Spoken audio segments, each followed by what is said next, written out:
G'day, this is Bruce and welcome to my shop, and today we'll talk about threads that can drive you nuts. As you know, I do a lot of thread repairs, I do a lot of tooling, special jobs that require out of the ordinary taps and dies, etc., or threading on the lathe. What I want to do here is just to summarise the tools that some of the tools that I've had to buy this month, or the last 4 weeks or 5 weeks, to do with threads.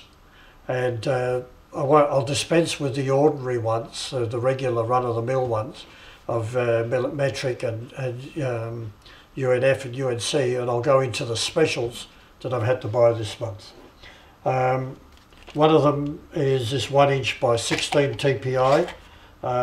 Which is the UN standard. They run an 8 and a 16 TPI range, and they are not UNF or UNC.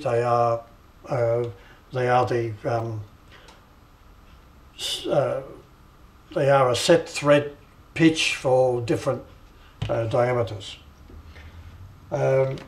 Another job I needed a long reach tap, and this one is a 3/4 by 10 UNC, but it's long, and I used it in the hole where I was working right up to that point there. So that had a full usage on that job. Dies that I had to buy, 7/16 BSF, British Standard Fine, was one die I needed. Another die was a 1/4 inch NPT, which is really standard, but I don't have all of them, and this was one I had to buy. A 3/4 BSF tap to do a particular job. There was just no way of reaching in otherwise. I just had to have that tap, so we bought it in specially to do that job. Another 16 TPI job. I needed a die, or a die wasn't available, so I got this die nut, and that did the job. And I've cleaned it up and re-greased it and put it in its back again. Then some other irregular ones that I had to buy was this one here, which is a number 3 40 TPI. Normally in a lot of you'll get down to number 4. Most of the little die sets run down to 6 or 8, something like that. But this is a number 3 that I needed for a particular job. And this one here is a number 0, 80 TPI. I bought 2 of those because I was very scared that I was going to break one. So that they did the job. And that's the number 0. That's the smallest in the in American thread standards that I'm aware of. Another job I had to make these valve extenders to be able to screw into a valve on a high voltage switch and release the gas connected to the hydraulic hose. And the way this had to work was it mustn't release the gas to the atmosphere. So I had to get a special tap, and that's this tap here, this air valve tap.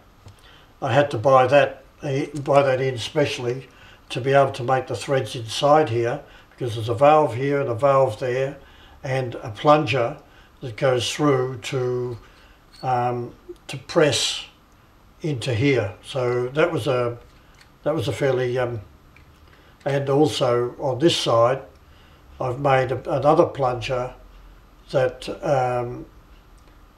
when this gets pressed in, it allows the air to go through these gaps, but that's a subject for another job.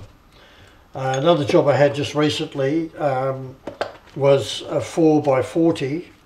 I had to recoils. I had to coil some small 4x40 threads. So it was a regular 4x40, and where they wouldn't work, then I had to use these. And one of them actually broke, inside the job because it was high tensile stainless steel. And today another little tap has arrived, and this is part of our what's in the box, of course. And I've already opened the box up, and here's the tap. If you can see that, it's a bit small. This is a 3 1/4 inch 8 UN tap that I've had bought in from America for a client. He's got to clean out some threads on some large valves.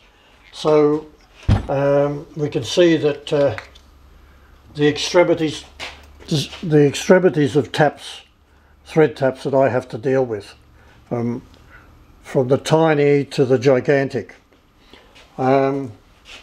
So these sort of things can certainly drive you nuts, and but we just roll with the punches, and the job comes in, the client needs something in a hurry or special or whatever, we're here to help him out. So on that note, we'll see you again.